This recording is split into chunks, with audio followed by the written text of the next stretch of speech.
Hello and welcome to the MHG podcast. Life is miserable, we all know that. It's dark, it's dank, so we're here to bring you a bit of joy, bit of light, hopefully more light than we have the previous few weeks. So with that being said, I'm joined by Stu. Hi Bradley. How are we actually doing, Stu? Yeah, no, I'm not doing too bad. Work is still a bit of a challenge at the moment, but it will be that way for a while, and I'm doing okay with it. The main thing is I'm still employed, which is always good, because I like money, and I like spending money. So, yeah, that's all right. Yeah, you want out of this capitalist culture, but we, unfortunately, at the moment, while we're in it, we need the monies. Precisely. I want my universal basic income. That's what I want. And I'm off. Yes. I'm just going to sit on my arse all day then. Or you get disabled like I do. Yep.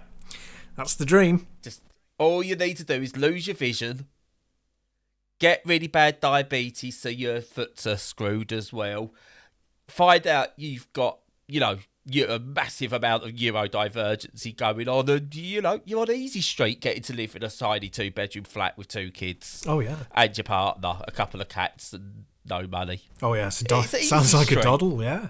Yeah. Easy street. This is the government haven't clicked on yet, so this is the real long game. Okay, we live in squalor and poverty just to rip off all the rich people, all the billionaires. It's them who are the real victims. I've always thought that. Yeah, they suffer more than anybody, really, don't they? Oh, of course. Yeah. They work so hard. They do. But no, I'm glad you're doing okay. I'm actually doing pretty well this week. The past few weeks have been a challenge mentally for numerous reasons, both personally and what's been going on in the wider world. But I'm officially blind, Stu, which is great news in terms of that's it now, in terms of I haven't got to fight to be recognised for that anymore. I'd rather, someone came up with a miracle cure to fix blindness or eye transplant. I want a Terminator eye. Oh, nice. That's the dream. That is the dream. It really is. I would, if they turned around and went, oh, we need people to be guinea pigs to have a Terminator eye put in. I'll be like, yeah, I'm there. So good. Go for it. Can't get any worse. Or a little Geordie LaForge visor or something like that. That'd be even better. Yeah. I'm going to go, yep. I don't know what one of those is. It sounds Star Trek. It is Star Trek. Good catch. It is. Excellent. Does it help him see? Them see? Her see? I don't know. Yeah. I think it identifies as male in the program. Yeah, it does. Yeah, it's like a visor that he was born blind, but with the visor he can see. It converts stuff into stuff that goes straight into his brain. It's very good. It's got to be possible one day. Oh, I think it will be. To be fair, Star Trek has been the prelude to a lot of our technology. Yeah. Well, it's been like, this is everything we want. Now go away and make it happen. And mobile phones came from Star Trek, didn't they? Pretty much. And baldness, that came from Star Trek, I believe. Baldness? Yeah. Who's the... Oh, baldness. Yes. Yeah, baldness was invented by Star Trek. Yeah. What's his name? William? No. Jean-Luc Picard. Yeah, but... Patrick Stewart. Oh, my God. Patrick Stewart, that's it. One of our most famous actors. And I just forgot his name. That's him. Good start. It is a good start. It seems more coherent than usual, though, which is impressive. It's still pretty rambling, but I like it. Yeah. Talking of rambling, do you know what else you can go rambling in? What's that? Video games. Oh, video games. I thought you were going to say the countryside, but yeah, video games. Oh, I was going straight in for it this week. Nice. Yeah, you can ramble with video games. I'm trying to think of a really good one. I don't know, like the Disappearance of Edith Finch or whatever it's called. Yeah, Dear Esther I enjoyed. Dear Esther, yeah, that's a rambling one. Yeah. A short hike. Short hike. You can go rambling in that. Yeah, Stanley Parable kind of. So inside an office, but Yeah, inside an office, inside the, whatever the hell that is actually meant to be. Yeah, I think the most... Without spoilers. Yeah, I think the most, rambly one, as in, rambly, in the countryside is probably Dear Esther, because it's literally just like, I'm walking around the coastline, I'm walking up a bit of a hill, and then the game's over. So, yeah. Yeah. And while you listen to someone chat. That's right. And it's like a podcast with me. I know, right? But even with that description making it sound rubbish, it's not rubbish. It's really good. So no, it's really, really good. That there was that, was it maybe 3-year boom of walking simulators where they nailed it, and then it's just gone. Either like people have gone, oh, let's do more of this, and not done it as well, or they've gone off in different directions, which are brilliant for other reasons. Yeah. Well, that's why these things go through phases and fashions, don't they? And some last longer than others. And the one with roguelites and roguelikes has gone on for far too long. But no, it's not. I'd argue against that one. Exactly. I'm just being facetious. It's not a bad thing. I mean, the walking simulators are still about, except now what they do is they put in towers and encampments and get run by rapists. No, that's Ubisoft. So that's Ubisoft and Ubisoft games. That's it. Just got to get that clear. Not quite, but yeah, they're still about in many guises, but they're just generally not as good anymore. Anyway, talking of good video games, I hope. Tell me something you've been playing, Stu. Well, I've been playing. The first one is it's weird because some people really rail against this, but then again they rail against Halo, and they still sell tons and they still get great Metacritic scores. And this game is Killzone Shadowfall. I'm going to do that again because that was totally spazzy. Killzone Shadowfall, right? And the reason I started playing it again, well, 2 reasons, and both of them fairly interesting. The first point of interest is that the PS5 really boosts a lot of PS4 games, and this is a PS4 game. And it particularly boosts the ones that had an uncapped frame rate, which is great. It makes it easier for them to do adjustments and stuff to the frame rate. And so long and short of it is that Killzone Shadowfall runs at 60 frames per second, as smooth as butter, absolutely beautiful. And because it's already a really good looking game, and it's not very high res, so it's a bit jaggy, but other than that, it looks amazing, and it's 10 years old. So that's really good. It looks, because it's the Desma engine, which is the same one used for the Horizon games, although an earlier version, so it's not quite as technically impressive.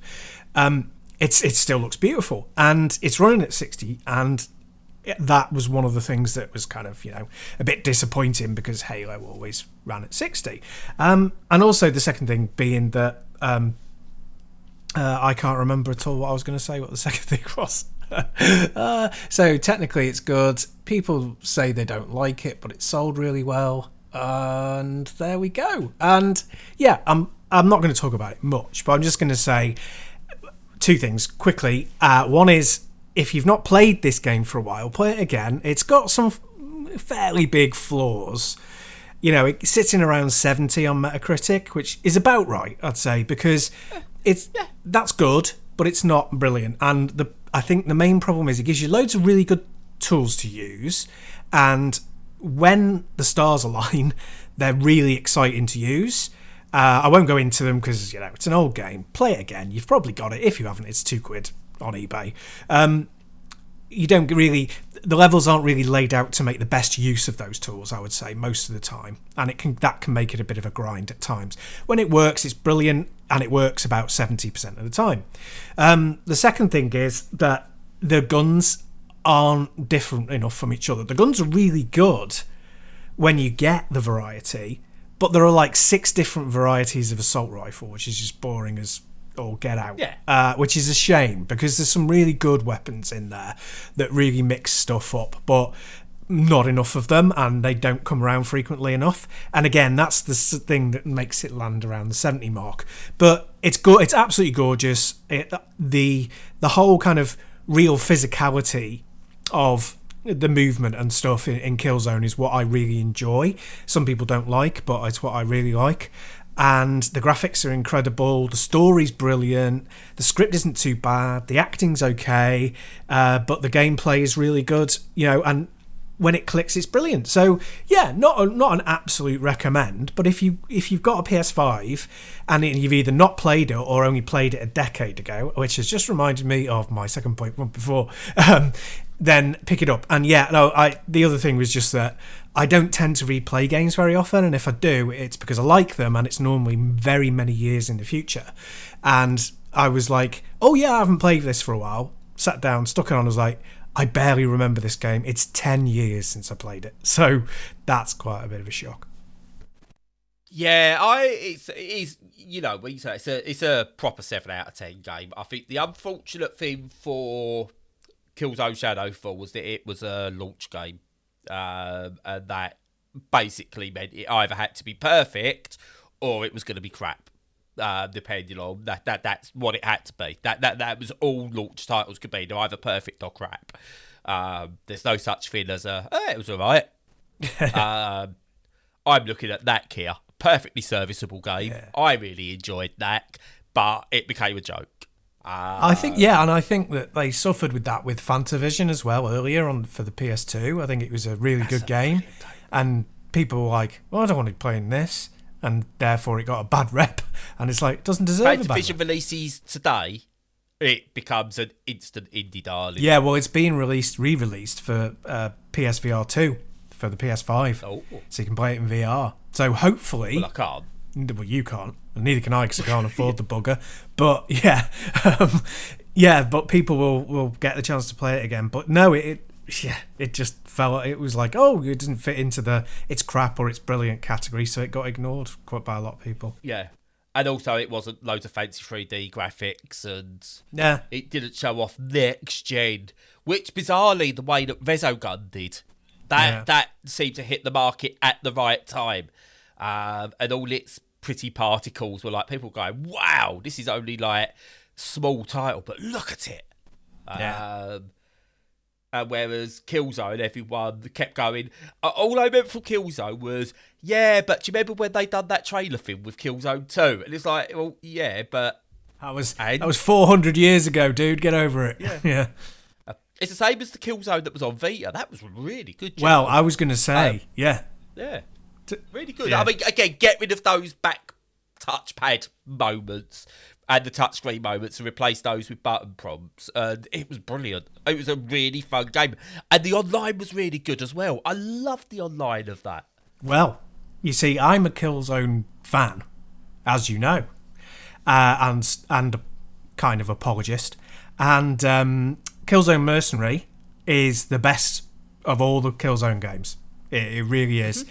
Everyone should play that. No, hardly anyone did because it was on Vita, but it's absolutely superb, and it is the best one, definitely. I think it's what Guerrilla always wanted to make, because it was supposed to be a kind of, we're going on about this game way too long, really, but we've got nothing else to talk about. It's fine. Yeah, but I think that's the game they wanted to make, because I think it had that blend. It was just, you're in this world, there's a perfect way of getting through this level by using the right tools. Pick the right tools and pick the right route, and it's absolutely great. Whereas the problem with Killzone is that you often end up in arenas or corridors that you don't want to be in, and that they're there because of the technical limitations. And I don't think Guerrilla enjoyed doing that.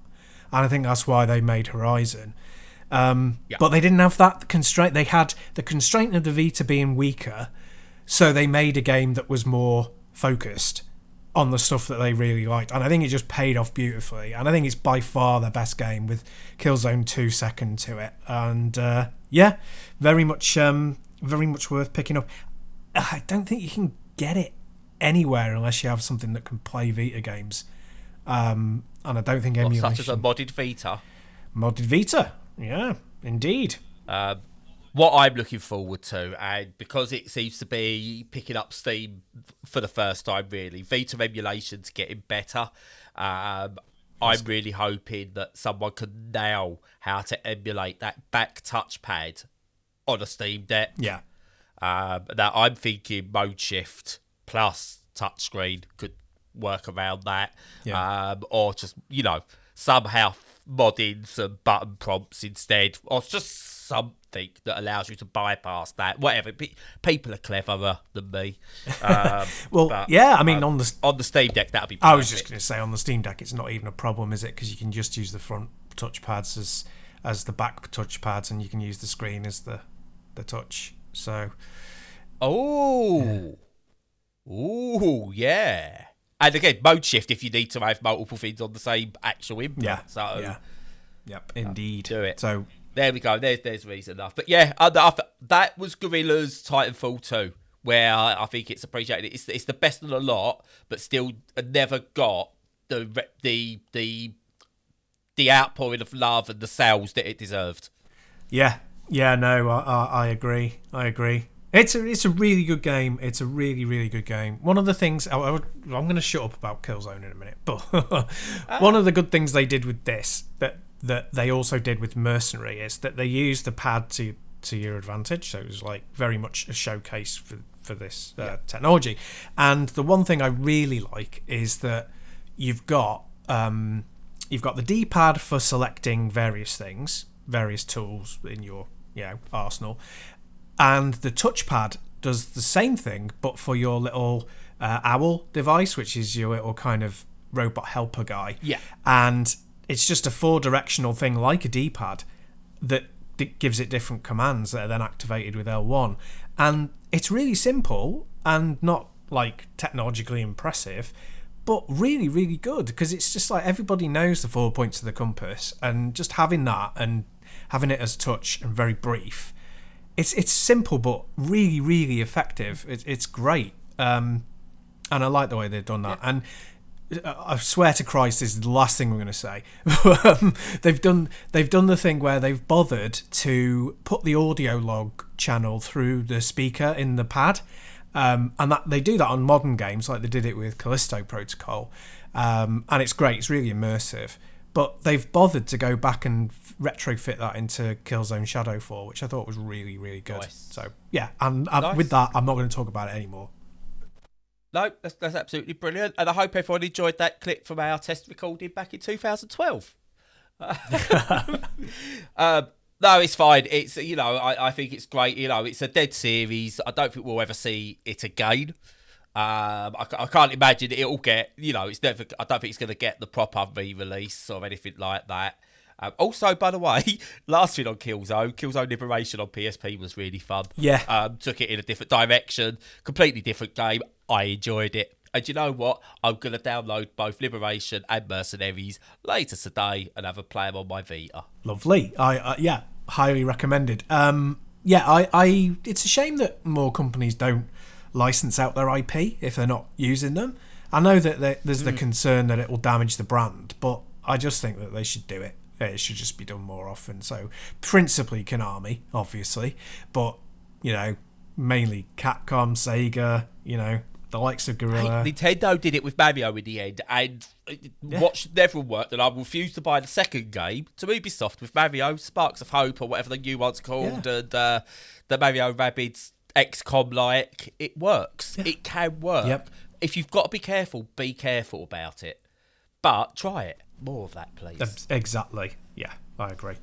Surprised there wasn't a Sonic turn-based game, because Sega, as much as Sega could be leading lights in a lot of stuff, they do sometimes go, "Oh, Nintendo has done that. We should do that." Yeah. They should totally have ripped that idea off. Paper Sonic. Just as an aside, before I get onto my first game, I don't think you'll get into 3 this week, Stu. Nope. But just as an aside, I was watching a Triple Jump countdown thing about innovative things in video games that are either now done or as standard, and the amount of times it started with Sega, who were ahead of the times. It's like, yeah, well done. That's Sega for you. Much of what you know now was down to Sega. I know. In some way. But they were talking about motion controls with Sega as well. And they spoke about, like, Sega's failed, like, you stick that thing on the floor, and it was like not a VR unit, but it was like a motion control thing inside of a frame on the floor. Yeah. I was like, but you've missed out talking about the Dreamcast motion control stuff. Yep. with like the fishing wand and stuff like that, which was before a Wiimote, and that's essentially what a Wiimote was for, was doing fishing type stuff, but obviously for sports and all that. Again, it's all there. It's all there on like the Dreamcast. Okay, no, this is going to turn into a Dreamcast special. Let's not do that. I'm going to move on. Yeah, well, people can listen to our Sega special. We cover a lot of that there. So if you've not listened to that, go ahead and listen to it because it's excellent. Go and find it. I don't know what number it is. 100, I think. I think it was the 100th, or it's around there. Ah, there you go. Yeah. Also, we missed our third birthday of podcasting. Oh, yeah. That would have been 156. So happy belated podcast day. That's me doing one of those twizzly things that you blow on. I don't know what they're called. What are they called? Yeah, you got to do that. You got to find a soundbite though with that. They go like like kind of pathetic thing at the end because it's a bit of a failure because we forgot it. Like that. Yeah. I'll dig it out. And there's a soundbite. Yeah, there you go. That's it. Anyway, moving on. We're not talking about Sega. We're not talking about Killzone. We're not talking about a AAA game yet. No, we still... actually, we'll decide later if the next one after this is AAA that I talk about anyway. We're talking indie. We're talking deck building. We're talking roguelite. So, there we go. It's right in my wheelhouse, Stu. I'm off. I'll see you later. Bye. No, I think you might be more willing to give a go, actually. Oh, I'm back. All right, go on. So it's called Aces and Adventures. And what you've got here is you get a choice of 13, I think. I've only played 6 adventures so far, but it's like 13 different adventures. And the way you do it is you pick a deck of cards, and then it lays them out and it tells a story using the deck of cards, and it gives you battles that you've got to do. And basically, the way you battle is by playing poker hands. So you get to play a poker hand, and your enemies get to play poker hands. So, and it's anything from like an ace high, a queen high, like a high card to like full house or 3 of a kind, 2 pair, all those kind of like any 5 hand poker hand. And that's how you win battles and do damage. So you might start off with like 20 HP, and you only might start off with like 6 if it's like a lowly minion, or up to like equal to you if it's like a bossy type character. And what you do is you go and play your cards. You get dealt like a hand like you would in something like Slay the Spire, so it updates every turn. And you play it. So you might go, right, okay, I'm gonna go with these. So I'm gonna play. Oh, I've got 2 aces, so I'm gonna play these 2 aces. And then the opposition have to play 2 cards because you've played 2, and better or equal what you've put down. So if you've put down 2 aces, they've got to stop you doing damage. They've also got to do a pair of aces. But if you put down 2 aces and a king, and they can only put down 2 aces and a 5, it's 2 aces with a 5 kicker. So all proper poker rules. So you would win that hand and do 1 damage. If, for example, you go and put down a straight of 7, 8, 9, 10 jack, and they can't match that at all, you will absolutely annihilate them. So you might do like 3 damage to them and stuff like that. And as you go, this is where the roguelike and deck building comes in. You can collect new cards, you unlock new bonuses, stuff like that, and you can build your own deck out of it. But yeah, you go through. And you basically you play through the whole thing. Each one's like this customized, fully voiced story where they deal out cards like their tarot cards in a way to go through. And yeah, you play these poker style individual battles to defeat enemies, and it's brilliant, absolutely brilliant. I've been playing sort of like 1 adventure a day so far. Or 1 adventure over a couple of days and things like that. It's just, yeah, I really love this as an idea. I think I played one before, which was like Into the Fold or something like that, or Four Tales, I think it was, maybe, where it uses that card deck building thing to tell a story. This is very much like that, but more, what's that thing called where you actually make something that you want to make? Like, what do you call it? Mine's gone blank. Well, in what context? Just in gaming or in cards or? No, in life in general. So you make something like, and instead of throwing it all together, you go, oh, I've made this very specific thing in this very specific way. Organised? Like, or? No, in a video game level, this is a really fun. Then we're going to keep this in as well. 'Cause this is content. Yeah, this is content, Stu. It's like, do you know, like when you go into, you got, it's like a randomised dungeon, and you're like, it's random, or they build a level that's built from the ground up to be this very specific way. Well, I don't know, structured, designed. There's loads of. I'm sure it begins with a C. But it's that. Okay. It's all very purposeful. Okay. Yeah, it's all. Oh, sorry, do you need to get it? Yeah, it's all, no. Okay. I think it's a deck collect. Okay. It's it's all very. It's very structured. It's very. That will come to me later. The word, but it's very that, and it's brilliant. I love it. It's just come out as of recording today. It's not quite out. There's 4 hours to go as of recording. This means nothing to anybody. But it's so. If you're listening to this, it's out. I don't know how much it is. But I really enjoy it. It's really, really, really, really good. So, do you play against the AI or do you play against other people? The AI. I don't know if there is a multiplayer element to it. I don't think there is. I don't think there will be, personally. I don't see how there can be. Yeah, it's purely just AI customised stories. Okay. Well, that's cool. Yeah. It looks very attractive. It's a nice looking game.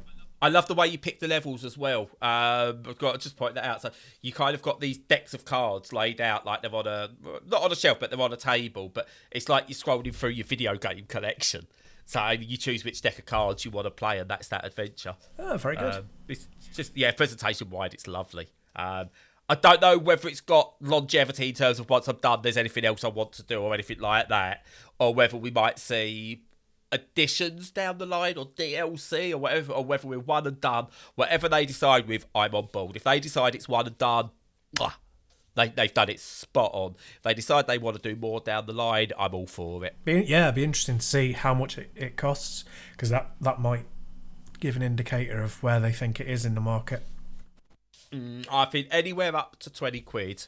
I think will be good value. There's a lot of story here, nice. And it's entertaining. So I think, if we're looking at, AAA games now being at 60, 70 quid, if this comes out at 20, I think you've got, anything less than that is worth buying straight away if you're into these sort of games. Anything like less than 10, or 10 or less, sorry, and it's something you're tempted to take a chance on, definitely do it. Cool. Well, very nice. But yeah, absolutely brilliant. That's Aces and Adventures. I can't remember if I actually said the title at the start, because who knows with me. Save me, Stu. What's next? Unless you've got any more questions about this, of course. No. You did say what it was called at the beginning. Yeah. Okay, There we go. I'm a dream to edit. I really am. I know, it makes it feel so easy. Honestly, you think these are done the week you get them? We have to record these 6 weeks in advance. I have a team of 5 people helping me as well, round the clock. He does. Yeah, Stu's in crippling debt because of me, because he has to hire people. He runs a sweatshop in Thailand full of kids editing podcasts. That's right. Right, what we got, Stu? Come on. So yes, bringing it back to reality. We've got a reputation to uphold. Have I? But the next one I've been playing is completely different, and it is the beautifully named Theatrhythm Final Bar Line. So that one. The sort of game that would never sell a copy if it didn't have because of the bad title, unless it had Final Fantasy in the name. So it's kind of like going, steak and chips, zippy wah, mubra, mig pie, cotton finger. It's just like... It's like I've named the title. Yeah. It's just like ridiculous. They've caught themselves right up in that one.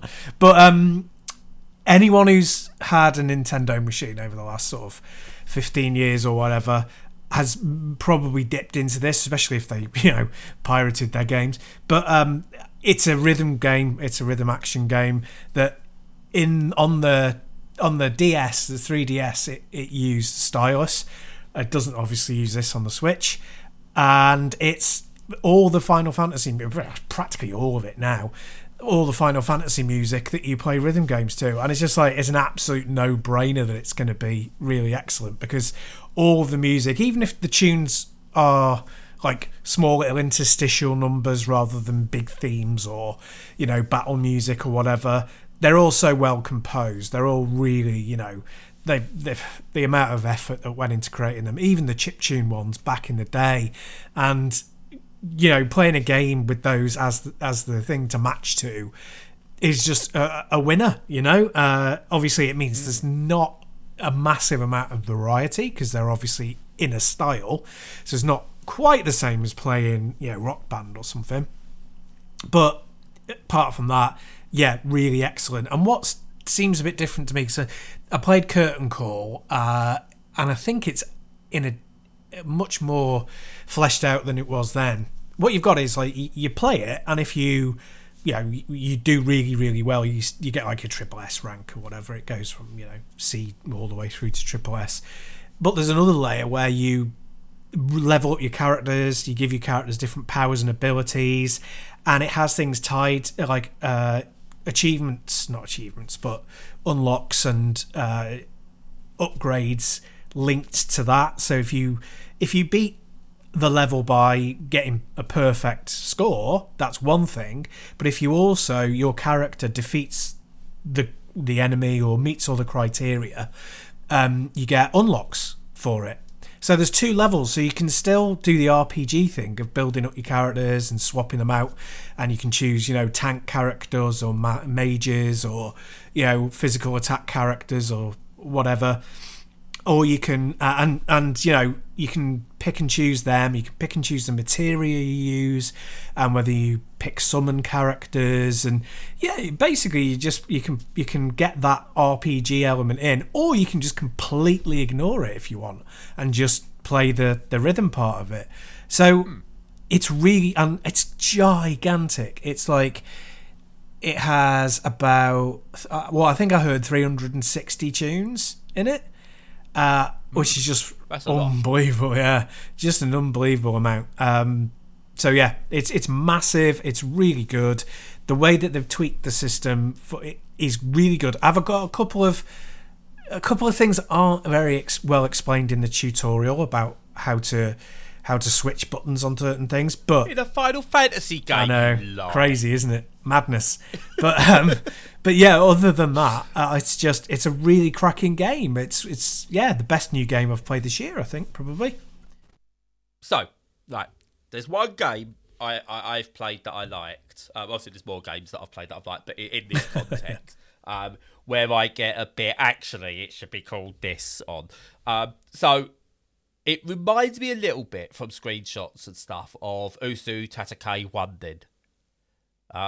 Or, that's easy for you to say, amongst us, yeah. Elite Beat Agents. Yeah.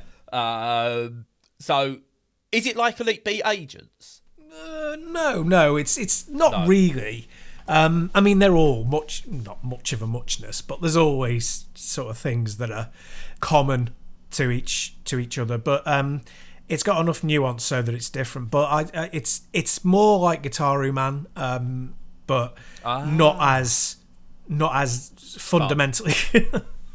No, it is definitely as fun, but it's not as fundamentally difficult as that is. It's a little bit easier until you get, like, the fundamental way that you play Guitar Man is hard, and then when you get good at it, like, the learning curve is really steep, whereas this is not as steep because there are still simple things that you can do, and it's much more of a regular kind of pressing time to the beat kind of a thing.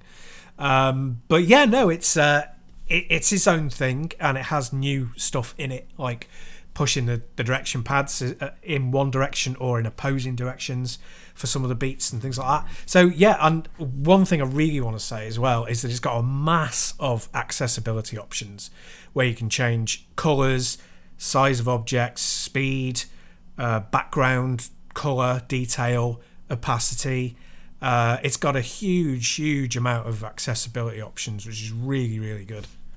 Does it have accessibility options? So, right. This is me with rhythm games, okay? I couldn't play Rock Band or Guitar Hero with a guitar because I am all fingers and thumbs, and I like as soon as it went beyond just the pressing 2 different colours, I went, I'm out. Secondly, I can't pronounce the name of the game, so I've never really bothered with it before. Thirdly, it's I struggle with rhythm action games. So does it have I think one of the Rock Bands, it might be one of the Guitar Heroes, had a mode in the end where it really simplified things. Does it allow me to go, look, I can't do all this rubbish. As soon as you go over certain beats per minute, and if it's actually in tune with the music, I don't know. Just let me listen to the music and press a few buttons. Does it have accessibility that kind of allows me just to do that? Yeah. Or is it still very much a challenge all over? Yeah, I haven't activated all of that, but yeah, I think the answer is yes. You can do all sorts. You can change the speed so that it's perfect for you. You can change the fail state to be a no fail state. Basically, yeah. That's a big one in rhythm games. That's a must for all rhythm games, by the way. A no fail state. Yeah, because the principle of it, and all of them, but definitely this one, is just fun.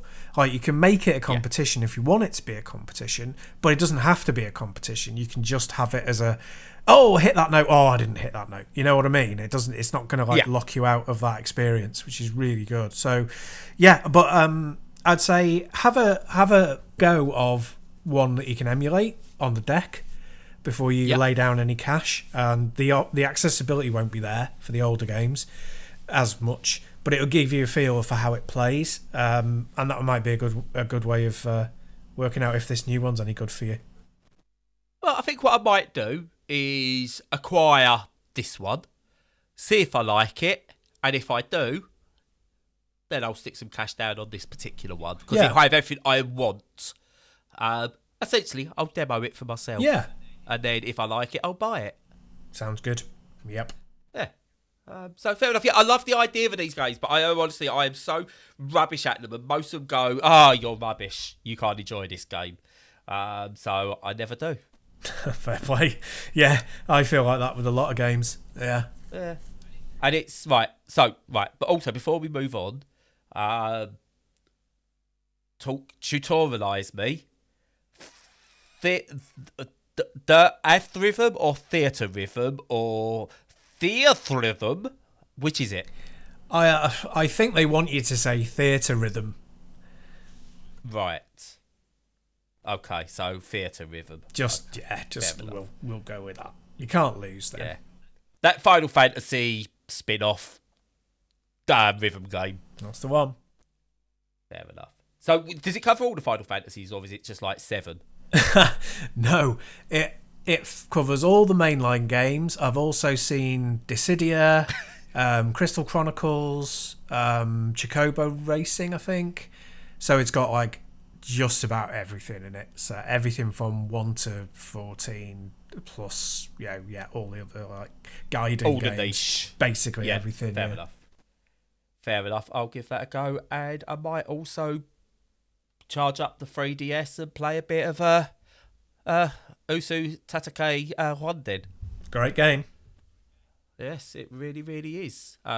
Also, it's worth playing that and Elite Beat Agents, because even though they are essentially the same game, they're very different because of the music. Different One tunes. of them has Skater Boy in it. That's right. Yeah, no, I've played them. And that is clearly the better version. Yeah, I've played them both. Yeah, they're excellent. So, moving on. I've been playing the Madonna game. Oh. And what's that? Yes. Like a Dragon. I should be touched for the very first time. Very good.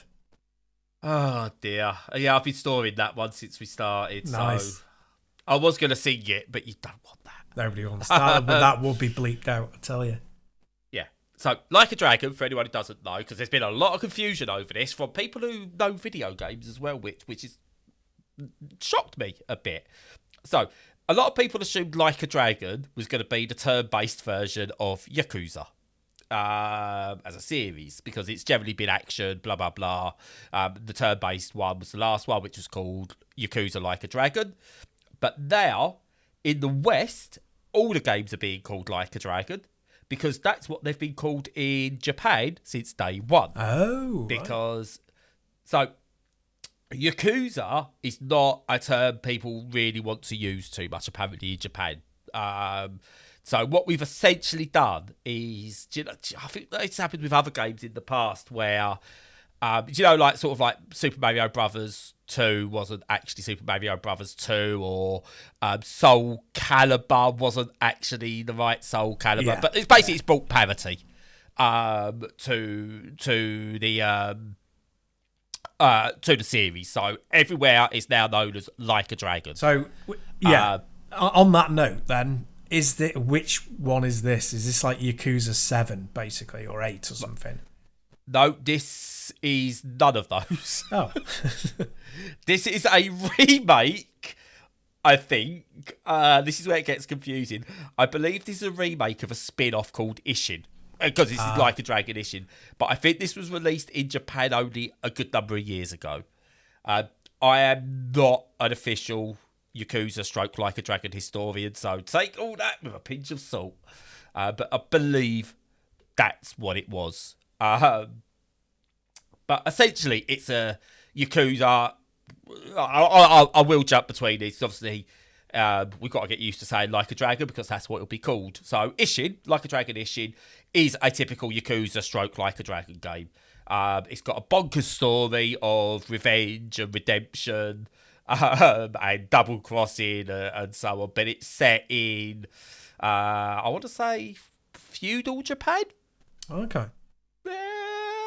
Yeah, let's say feudal Japan. I'm probably wrong, but olden times Japan before any kind of modern technology. Okay, they still rode horses and stuff, and samurai were big and all that. So it's that kind of era. You play a character called Sakamoto Ryoma, who doesn't use that name throughout much of the game because he's exiled from his village for reasons. Reasons are good. Yeah, and he becomes Saito, I think his name is, in a new city or new town, village, whatever. You go from a village into what I would say is a town, a township, maybe. And it all takes place there. You meet various different characters, from the serious to the outrageous, and the story just goes places. Very early on, this is not a spoiler, you end up having a naked fight in a bathhouse. Nice. With you and another naked man, while a fat naked man watches on from within a bath and then throws hot water over you. So it's like a documentary of my life then, yeah? Yep. And then the man you're fighting with naked takes you for a drink. Oh, yeah, definitely. Yeah. Someone recognises you from your little village, and they get murdered in like a couple of scenes later. To hide from the authorities, you basically have to run away from them and hide in baskets and stuff. It's very much Yakuza. It's as equally serious as it is ridiculous. It's great for all the right reasons. It's great because of all the things that are a bit crap about it at times. The acting is Yakuza. The localization is dreadful, in such a good way. So, part of it I could like very early on, so this is not spoilerific at all. Very early on in the game, there's interaction when you're at your village and you're talking about a sensei type person who's been like a father figure to you, like since you were a child. Now, I would expect in feudal Japan they would refer to this person as father. Because they talk about him as the father. So, father's done this, or father wants you. No. I can only read this bit in a thick Yorkshire accent because, here, Pops wants to see you. And it's just like, I'm sure in Japan, no one ever referred to a father figure as Pops. No. Very Never. Americanised. Who localised this? Wordle bloody garbage. And it's just, what? But it's all Japanese voice, so it's no English voice acting. More of that, please. If you set something in Japan, or you set something in France or Germany or Russia or wherever, go with whatever their local language is for voice acting and then have subtitles. Yeah. Again, yeah, you might be going to be saying this, but if you do that, you've got to make sure that your subtitles are really good and that you've got really a large number of accessibility options so you can definitely see them. Yes. But I know some people will go, but what about those who can't see, blah, blah, blah. I'm one of those people who can't see. I would rather have a computer-generated narrator read those subtitles to me while still hearing the Japanese discussions going on in the background. It adds a layer to the experience that you don't get with English voiceovers. Yeah, that's a really good suggestion, actually. Yeah, I would like that as well. An option and let for automation. Let me as the user choose what levels I want. Do I want the voiceover to be much louder that I'm getting, or do I want just enough that I'm getting a hint of it because I can read the subtitles enough where I then want the voices coming through, that's the actual Japanese voice acting coming through higher. Allow me to set those levels. Again, not something I expect from, a one-person indie studio trying to do something like this. I get there's limitations. Company like Sega, you can do this. Because, and here's the big because, accessibility settings, spot on. Really good accessibility settings. You've got all your colourblind stuff. You can change the subtitle and text sizes, and it's all really good. It's got, and again, this is something you started to see coming a lot more. Do you want to multiple press buttons for actions, or just hold the button? Do you want to completely skip QTEs? Yeah, please. That doesn't even need to be an accessibility feature. Everyone wants to skip a QTE. Yep. So, yeah. But it's also got, in battle, you can either, do it that you're pressing the buttons and you need it for that, or you could just hold, X, the X button to do your normal attacks, rather than doing the multiple presses. So it will just do the actions for you if you want. Cool. And where it doesn't punish you, you might choose that. So you might choose, I want to do that thing where I just hold the button and it does all the attacks automatically.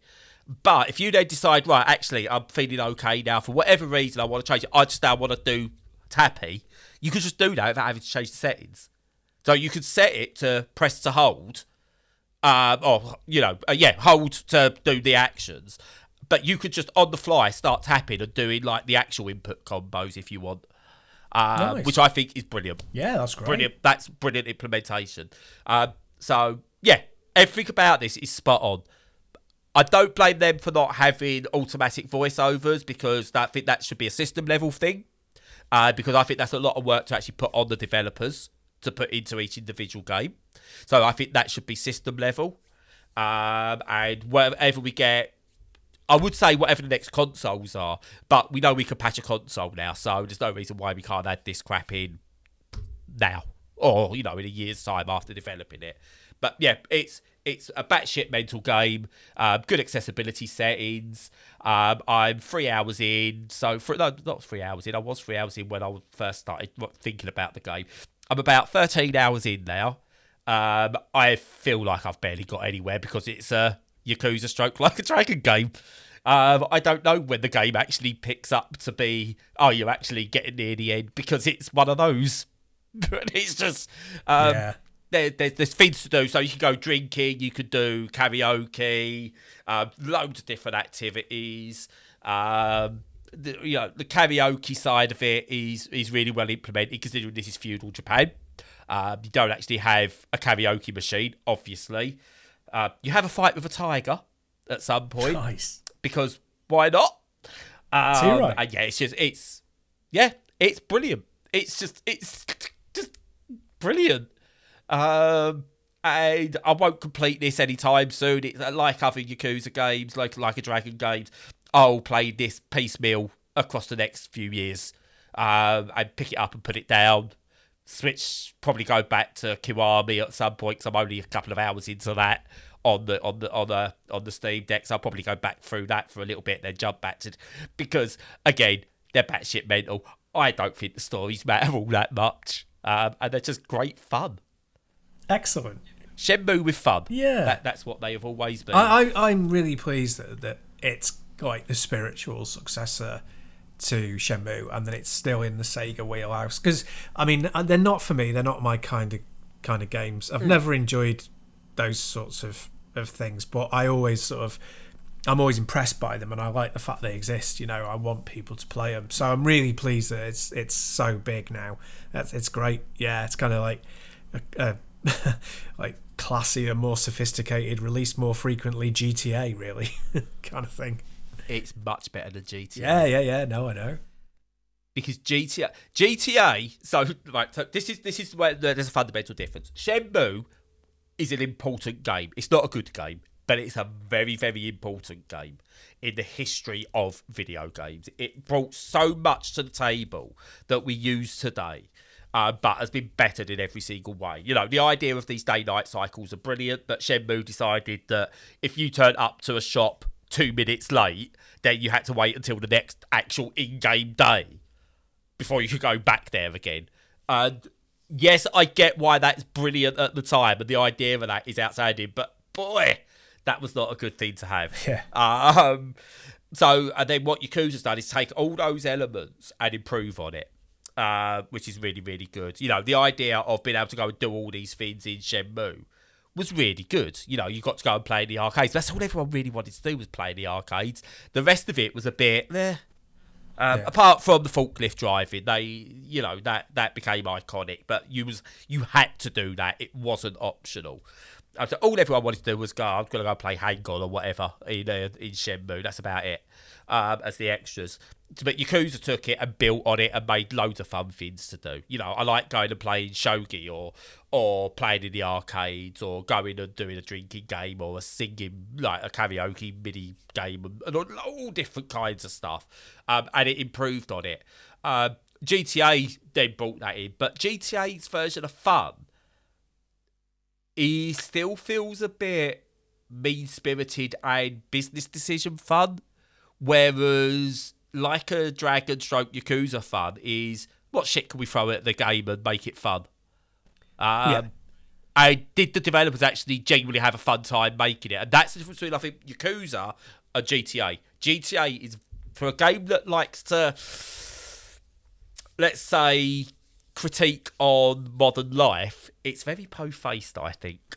Well, yeah, I mean, for me, GTA's always been an arsehole simulator, you know what I mean? It's just like, well, you know, you're a 14-year-old lad, you feel like you've got no power, you want to go out there and do what the impressive boys are doing by beating other people up, shooting guns, driving fast cars, and, you know, being part of organised crime. And it was all, even when I was a lot younger, it was still felt as a very childish kind of thing to me. And I know it's not childish, but and I think it's become a bit more sophisticated over time. But there's a level of to Shenmue and to this that is cartoonish, that takes away that thing. Whereas I don't think that Rocksteady do it in a cartoonish way. They're like, there's a patina of like, oh yeah, no, it's a cartoon, look at the visuals. But in terms of the way that you actually play them and your intent when you're playing them, it seems like a very kind of, I don't know, grim and done in a business-like way, but also kind of nasty as well. It is nasty, and it's very much mean-spirited, and yes, it's a satire on society, but there's ways of doing that. And I honestly, when I look back at GTA, I don't look at the GTA games of old and go, oh, I can't wait to play that again. It's like, ugh, yeah, all right, whatever. Whereas if someone said to me, like, this is an old, I might be wrong, this might be a brand new game, but I'm 99% sure this is a re-release of an older Like a Dragon game, and I'm all for it because it's fun, and it's Rockstar. That branch of Rockstar, the GTA branch, forgot what fun was. Their version of fun is old man in suit fun, because a lot of them have become old men in suits, whether they like it or not. Yeah. Sega still seem to have children making their decisions, and that can lead to some very baffling ideas. The fact they still try and flog Sonic out there a bit, and yeah, hey, Sonic's been into a bit of bestiality. Who hasn't? in the past, and they can make some very weird decisions. Speak for yourself there. They've made some very, very weird decisions, but when it hits, and the Yakuza series hits, and it's fun, it's dumb, and more of that, please. Just bring more of it. It's brilliant. I don't know how much it is. Let's have a look, see if I can find out. Money upon... It's a 60 quid Yeah, game. money upon money upon money. It's even 55 quid on Steam.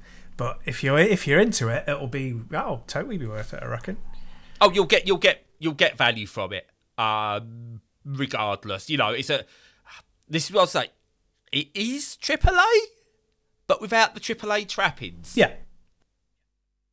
Which is really weird. Because it's doesn't have the AAA trappings, it doesn't feel AAA, but it is AAA. Yeah, I think that applies to another very big Japanese franchise. Well, not franchise, but style. Basically From Software stuff. They're everything that you would say is AAA in the budgets, the marketing, all of that, and the money spent on the game. But they don't feel, to their credit, like what you think of as FIFA and COD and all that crap. They feel still like they're handcrafted, and they've got a lot of individual quirks that make them what they are, kind of thing. One thing I will put, actually, runs like a dream on the Steam Deck. Nice. Some people have complained about shader caching issues and whatever, blah, blah, blah, blah, blah, and all that. I've not noticed it during game. Maybe a little bit in cutscenes, who knows. But I've got it. I tested this because I was going to talk about this early on. I completely forgot. 60 frames per second in the game. I've switched it down to 40 just to stop the fans warming up a bit. I've got it medium settings at a lower resolution using its inbuilt FSR 2.1. Nice. And on that small screen, it looks good. Plays well. There's just people are complaining because people have to complain. I've not noticed any issues. Playing it exclusively on deck in handheld, and it's a joy. Yeah, well, I mean, that's one of the benefits of the deck, is because it's a standardised system. It can shader cache each time, and builds its own cache, whereas I think on PC, obviously, with the different specs, if you don't build the shader cache, you're buggered. But a lot of games are just sticking that feature in now, which is good, but it's a little bit... It's a bit late, but it's good that it's coming there. So it's a shame that Like a Dragon doesn't have that on PC if it's not there, but sadly, like you say, it's not the end of the world. No, as I said, like the shader caching that it does on the Steam version for Steam Deck, hey, you can all thank me, because I've been playing it ahead of time because I got some code, and I've been playing it, so you've been taking my shader cache. I hope you're happy with yourselves. I'm very happy with myself. Don't want to answer that because that's from Aberdeen, so it'll be a debt. Keeping all this in, by the way. Yeah, go for it. I'm not afraid. So, do you want to talk about your third, or Jesus Christ, it's gone. We've been here an hour. I know, yeah. Time flies when you're having fun. But do you want to do your third, or skip your third, or just have a quick outro just to shame our government? Yeah. What I'll say is that I'll talk about it properly at another time. But I did want to briefly mention that I've got my PC Engine GT handheld, which is one of those handhelds that if you're of a certain age, if you're Gen X or older, you'll have wanted one, because handheld PC Engine plays PC Engine games, all of them, apart from the CD ones, obviously, and it was something we all lusted after back in the day because it made the Game Boy look completely obsolete even when it got released. And I did all of a load of modding on it to get it modern, and new screen and battery and everything. And then when I did all that, I realised that the controller board didn't work. So directional pad worked, but none of the other buttons did. So I waited literally a couple of years, and somebody started producing ones that worked with it, and I was just overjoyed. And I bought one, and the guy's in France, and it works perfectly, and it's beautiful to use. It's a lovely handheld. You'd like it because it's nice and thick and chunky, so holding it doesn't make your hands feel bad, which is good. And And yeah, so just wanted to say, I've been playing loads of games on that. But a big shout out to the guy who developed the board, who's called Tawy, Tawy. He's based in France. And in the unlikely event that you need one of these boards, look him up on eBay. He's the only guy making them. He's the only guy in the world that I'm aware of who makes them. And I can't thank the guy enough for that because it's superb.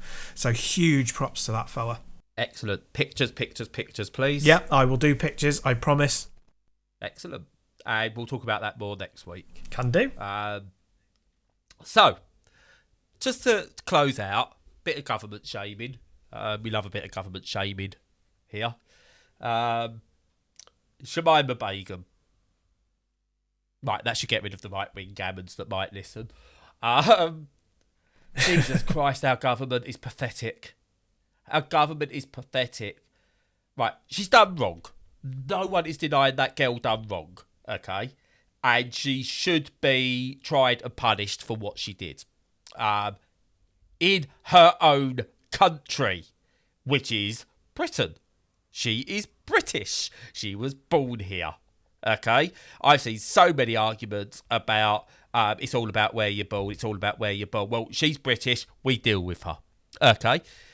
Now, that being said, if she was a 15-year-old white girl who had somehow, I might be making this up, by the way. This might not be a real and actual thing that's happened. You can decide. If she was a 15-year-old white girl who had been groomed and radicalised by right-wing terrorists, then I suggest she might not be booted out of the country. That might be a completely hypothetical situation, or it might actually have happened. Yeah. Where, I can't remember what the girl's name is, but she was 15 years old. She was up on charges of domestic terrorism because after being radicalised by the far right, and they let her off. Basically dropped all charges because they decided she'd been groomed. Yet Shamima Begum, she's fully in control of what she did at 15, and she shouldn't have been groomed. It's her fault. Kick her out. Screw this country at times. Screw our government completely at all times. Yeah, totally 100%. Agree with that. It's just absolutely crazy. Sort of naked racism, absolutely pathetic. Trying to make a point about something and failing spectacularly. And anyone who doesn't think that she should be, repatriated and tried in this country. I mean, there's two stages: repatriated and then tried to have some sort of consequence against her. Different again from just being forgiven with what she did because she was young, but either of those stances you can argue. What you can't argue is the stance the government took, which is to depatriate or whatever you call it, her, which is ridiculous. Wash their hands off her is what we say. Don't even sugarcoat it. They're racist and they wash their hands off her. I'm not saying she can't be punished. She must be punished for what she did. It's terrorism. It's there's no sugarcoating that. No one in their right mind is going, forgive and forget. What people are saying is try her in her country. Punish her in her country. If the proper punishment is life imprisonment, fine. That's the punishment. In her country. Simple as that. Again, we've got people more willing to forgive a Gary Glitter or, a Prince Nonce or whatever he was called, Andrew. We're more willing to forgive that. We're more willing to completely forget, any kind of nonsense as long as they're talented to some degree. Young 15-year-old girl, what's she now, 20-odd years, 23 years old now, I believe she is. And we're willing just to go, no, you're not ours. We don't care if another country doesn't want you, you're not ours. And she's stuck in a camp in Syria. Because why not? Why not do that? So shame on you, government. Shame on anyone who supports that act. I don't care if you're a friend of mine, family of mine, whatever. Shame on you. Yep, I totally agree. Yeah, horrible. And with that, I'm going to shut up now, Stu. Okie dokie. So as usual, follow us on all the socials. Make sure you check out our website with loads of content. Join us on Discord if you would like, where we talk about not just mental health stuff and not just game stuff, but all sorts of stuff. And in the meantime, have a great week, stay safe and stay sane.